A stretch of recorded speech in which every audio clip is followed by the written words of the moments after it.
Okay, so yesterday I saw SportsCenter tweet something about the WWE. They do from time to time, and so does Bleacher Report. Okay, whenever a sports account tweets something related to the WWE, guaranteed the top comment is going to be somebody who immediately just rips them apart for posting WWE because it's not a real sport. If you don't believe me, go look for yourself. Any tweet about wrestling is just people attacking them for posting something about wrestling. Okay, like, it's whatever. Until yesterday, I saw a tweet of SportsCenter saying something about the WWE. Now, I'm not sure if the tweet was actually from yesterday, but the top comment was a guy saying nobody gives a shit. But his profile picture was NASCAR. Huh? I know you're not talking shit about the WWE when you voluntarily sit in front of a TV and watch somebody drive around in a circle for 4 hours straight. Nothing wrong with NASCAR. I don't know how people watch it. Like I said, this is the same entertainment as watching NASCAR. And hey, quickly let me reiterate myself. There is nothing wrong with NASCAR. There's nothing wrong with those who do watch NASCAR. But if you do and you hate on the WWE, I think you look like an idiot.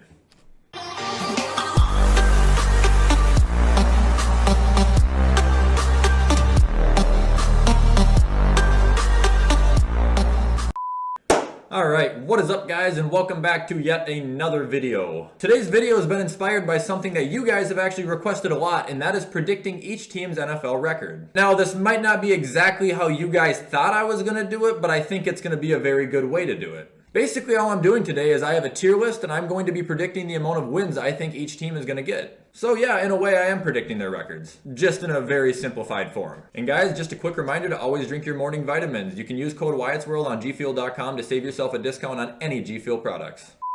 Alright guys, so here is the tier list, and here's how I have it broken up. We'll start at the bottom and work our way to the top. At the bottom we've got 6 and under. It was going to be 5 and under, but we added an extra game, so 6 wins is the new 5 wins. Then if we move up on the ladder, we have 7 to 9 wins, which will be the better teams, but still teams that won't make the playoffs. Moving up another step, we go to 10 to 13 win teams, which are the good teams and teams that probably will make the playoffs. Obviously, all of them won't, but most of them will. And then we have the top of the ladder, which would be the elite teams who I think are going to win maybe 14 or more games. Now, I'm not guaranteeing there will be a single team in this category. This isn't predetermined, but I do have it there and ready to go. So how about I do you guys a favor and shut the fuck up and start this video?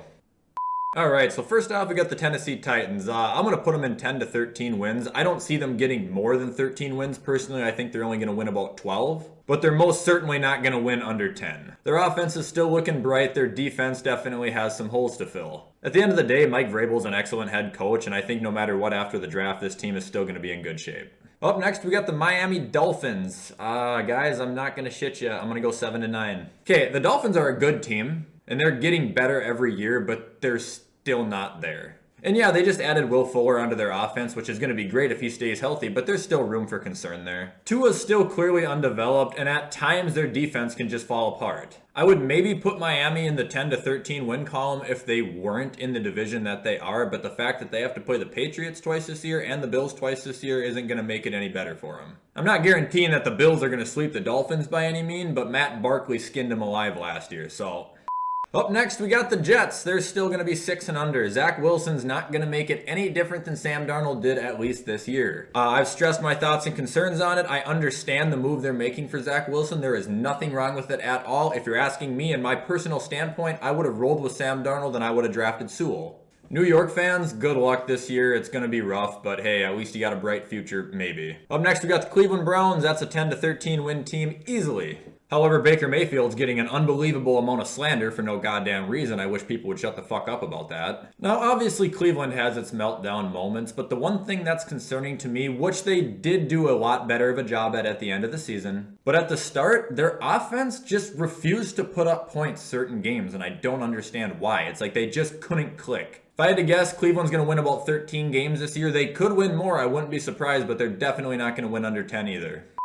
Up next, we got the Jacksonville Jaguars. They are 6 and under. There can't be an actual Jaguars fan out there who thinks that Trevor Lawrence and Urban Meyer is just going to carry him back into like an 8-win team. I'm sorry to break it to you, Jacksonville fans, but it doesn't work that way. Okay, so yes, you're getting the #1 quarterback in the draft, but it's a new quarterback. You're getting one of the greatest college head coaches of all time, but college and the NFL are two completely different fields. If you don't believe me, go ahead and ask Nick Saban. I think the Jaguars are going to be good in about 2 to 3 years, which seems a lot longer than it is, although this year and probably next year, I think they're still going to be dog shit. Up next, we got the Lions, 6 and under. Detroit's not going to win more than 6 games. They didn't win more than 6 games last year, and they got worse this year. Okay, so even though I'm kind of a Goff fan, it's a downgrade going from Matt Stafford to Jared Goff. Plus, you don't have Marvin Jones Jr. or Kenny Golladay anymore. Good fucking luck. The only thing I like that Detroit's doing is they're developing a very, very young structure to their team that if it does pan out, they're going to be in a very, very good situation for a long time.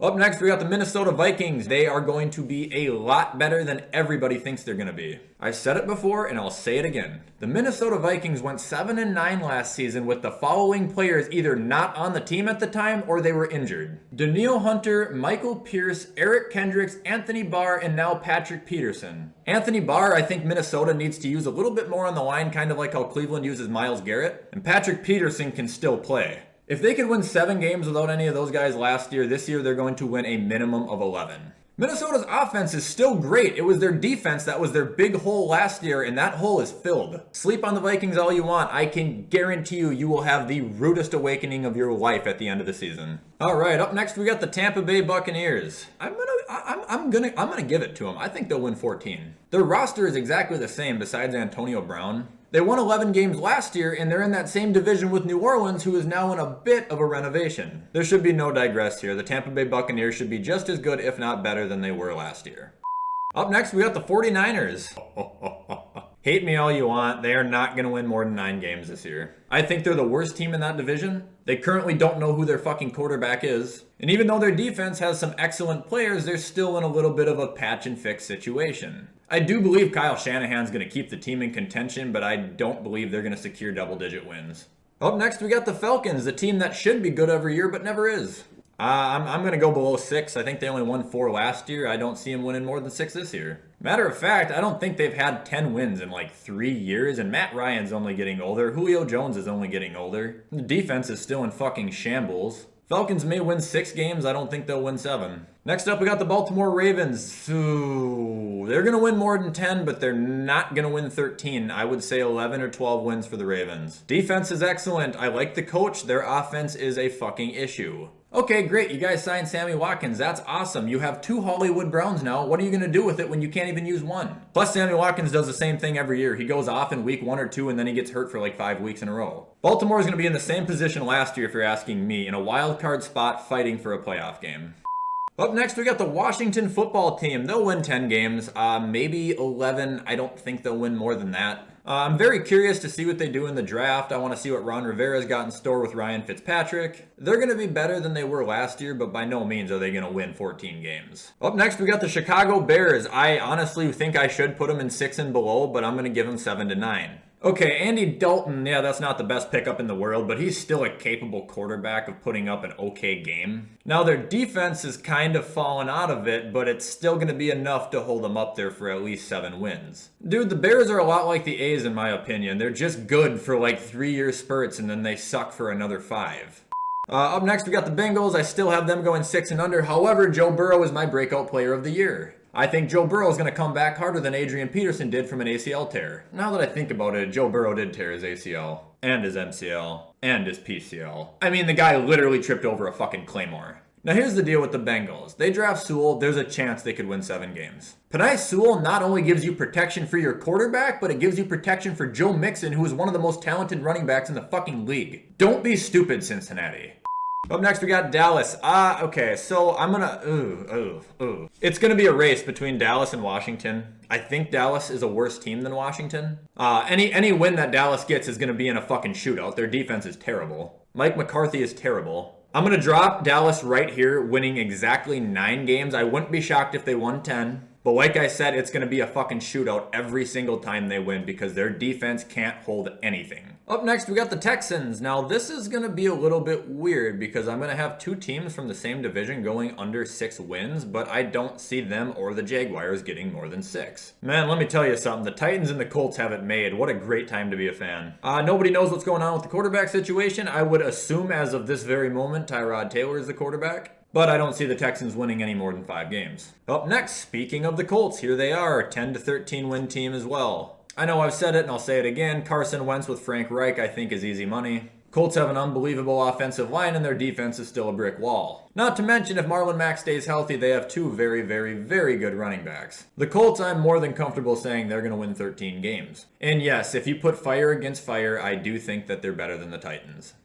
Up next, we got the Rams. Yep, 14 and above. They won 10 games last year. They're going into a new season with practically the same team and then a top 10 quarterback when healthy in Matt Stafford. And assuming Aaron Donald isn't going to miss any games for punching that guy in the fucking face, the Rams probably have the best defense in the league too. A lot of people think that this is going to be some big hype train like the Cleveland Browns and they're just going to fucking flop and fail. For once, I'm going against the grain and I'm on the hype train. I think the Rams are going to be a very, very good fucking team. And it wouldn't shock me if they won up to 15 games.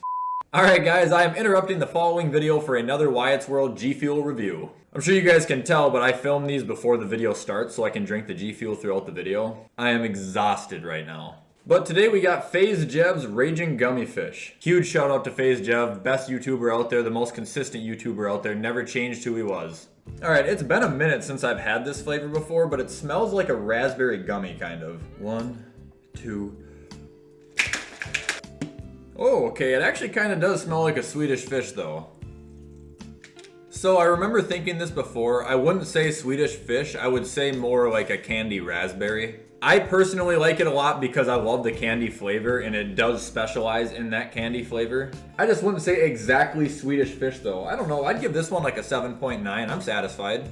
Up next, we got the Chargers, and I think the Chargers are going to win double digits this year. I really do. That team stays healthy. They're a good fucking team. Personally, I would love to see the Chargers in a playoff push. Justin Herbert postseason, that's fucking money. I don't think they're going to win 12. I don't think they're going to win 13. I think they're going to win 10, possibly 11 games. It's going to be a fight for a playoff game. I hope they get it. Up next, we got the Raiders. They're going to be right where they have been, 7 to 9 wins. I just don't see it. They got Unique, they got John Brown, they've got Kenyon Drake. Yeah, they made some pickups. It's just still the same team, though. Their defense still needs about 5 guys to make it feel complete. And even though I love John Brown, their wide receiver situation sits exactly where it fucking was last year. Up next, we got the Chiefs. I will give them 14 and above. They're not going to be any worse than they were last year. As a matter of fact, they might be a little bit better. Losing Sammy Watkins does absolutely nothing to that team. You still have Demarcus Robinson, and as far as I'm concerned, you still have Mecole Hardman. And that's not even mentioning Tyreek or Travis Kelce. The Chiefs will sweep right through their division and probably land themselves in the number 1 seed, just like they did last year. Up next, we got the Saints.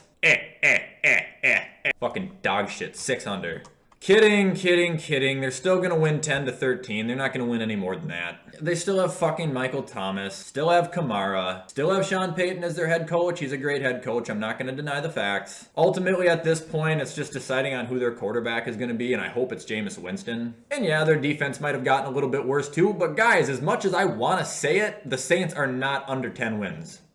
Up next, we got the Giants, 7 and 9. They're not going to be as good as the Giants fans think they are. No offense. Okay, look, their defense is incredibly underrated, but their offense is still not as good as people think. Daniel Jones is still developing. I have hopes that Saquon's going to come back from his injury and be okay, but that leaves you with your receivers and tight ends. You got Evan Ingram, who scored like 1 fucking touchdown last year, and then your receivers consist of Sterling Shepard, Darius Slayton, and Kenny Golladay. Okay, Kenny is great, but it puts you right back in the same situation from when you had Eli and Odell Beckham. You have 1-star receiver, the other 2 are just okay. Up next, we got the Eagles. In my opinion, they will have the worst record in the league. I just hope Jalen Hurts doesn't lose his job because of it. No hiding it, the Eagles are in shambles right now. They are a broken fucking team. If you let Aroldis Chapman throw a 99-mile-an-hour fastball at a window, the Eagles are what would be remaining of that window. They're fucked. You have nothing. Up next, we got the Pittsburgh Steelers, 10 to 13. I'm tempted to drop them down into 7 to 9, but I won't do it. Not nearly as good as people thought they were last year. That was shown in the end, and it was shown in the playoffs. Their running back situation's a question mark, and that hurts them a lot more than you'd think, because shown time and time again, if Ben Roethlisberger cannot play, the Steelers are fucking doomed. Yeah, they still got that powerhouse of a defense, and that's why I have them in the 10-win column. I think they'll win between 10 and 13 games. That's a realistic option. But let me tell you something, it ain't going to be because of their offense. Up next, we got the Denver Broncos. Now, I'm half-assed tempted to put them in 6 and under, but I'm going to give them to 7 and 9. I just wish they would move on from Drew Lock. Drew Lock is what's holding that fucking team back. Drew Lock is what's chaining that team to the bottom of the ocean. Denver comes back this year, and they've got a healthy Cortland Sutton. They've got a healthy Von Miller. They're going to be better than they were last year, and they're going to be a lot better than they were. They're not going to be a playoff team. They need a quarterback in order to make it there. But if that team stays healthy with Drew Lock as their quarterback, I think Denver can win up to 8 games. Up next, we got the Green Bay Packers. The Vikings are going to hold them back from winning their 14th game. Vikings and Green Bay battle no matter what. You saw it last year. The Vikings still beat Green Bay at least one game. The only problem, like I said, the Vikings have gotten a lot better. Green Bay is still going to be good. They're still going to have a lot of talent. I really hope I get to see A.J. Dillon in action this year since Jamal Williams is gone. But winning 14 games, that's an elite step to climb. And like I said, I think the Vikings being in their division is going to fuck that up for them. Up next, we got the Carolina Panthers. I'll go 7-9. I think Sam Darnold is going to be a really big showcase in this. I think the Panthers are going to see that they do have another quarterback, and with DJ Moore and Robbie Anderson sitting as his receivers, they're in pretty good fucking shape. Not even mentioning Christian McCaffrey, who can turn into a slot receiver at any given time, the Panthers are literally just a tight end away from having an electric offense. With that being said, if Sam Darnold does indeed perform, I think the Panthers could be a little bit of an underrated team this year. Up next, we got the Cardinals. No fucking way they don't win at least 10 games. I don't think they're going to be a 14-plus win team. I think that's absolutely ridiculous. But they are not going to win below 10. I think they're going to win 12, 13 games as well. Their division's absolutely fucked. They got the Rams, they got the 49ers, they got the Seahawks. They have all decent and good teams. And guys, no question about it, they're bound to lose a couple of them. However, I do not only hope to see, but I expect to see the Cardinals in the playoffs this yeur. Up next, we got the Bills. I'm just going to put them in the newly made 17-0 column. I don't see Buffalo being touched this year. They're probably going to win every game by at least 4 touchdowns. POV, you just got triggered. In all seriousness, I got Buffalo winning exactly 13 wins. They have a very tough schedule, and as always, New England is up to some fucking bullshit. 13 wins in a playoff spot is a perfect prediction for Buffalo. However, if they were to win 14 games, I would be pleasantly unsurprised. All right, up next, we got the Seattle Seahawks. Yeah, 10-13. I think they could win up to 13. I don't think they'll win any more than that. Offense is looking like it's going to remain the same. Russell Wilson's got the tampon out of his legs and he's ready to fucking play. Their defense still isn't perfect, and much like the Cardinals and 49ers, they're in an extremely fucked division. If any of those teams were to beat the Rams, the Seahawks would be my bet, but I still think the Rams are better. And last but not least, we got the New England Patriots. You guys see how many 10-win teams emerge when we added an extra game onto the season? Half of these teams would only be 9-win teams, but that extra game is giving them a 10. It's really fucked. Anyway, the Patriots I'm expecting to be an absolute pain in the ass this year. I think the Bills will go 1-1 with them. They're going to push. I believe the Bills will win at home. I believe the Patriots will win at home. The one thing that's sticking to me in a positive insight is that the Patriots are still rolling with Cam Newton as of right now, and that is going to fucking cost them. But it's Bill Belichick that's going to make a bunch of 70 overall players look like a bunch of mid-90s players. Patriots are going to win 11, 12 games. Alright guys, and there you have it. That was me predicting the records for every NFL team for this upcoming season. Of course, these are my predictions as of this very moment. However, that could change, especially after the NFL draft, so maybe we can do one of these closer to the NFL season. MLB The Show 21 comes out tonight, technically. I'm still undecided if I'm going to get the early access or not, but if I do, you can expect YouTube videos and Twitch streams. If you guys haven't already, feel free to like the video, subscribe to the video, check out any of my social medias, guys. I'm as active as possible on all of them. With all that shit being said, guys, you already know the drill. You guys have a great rest of your day, and as always, I will see you in the next video.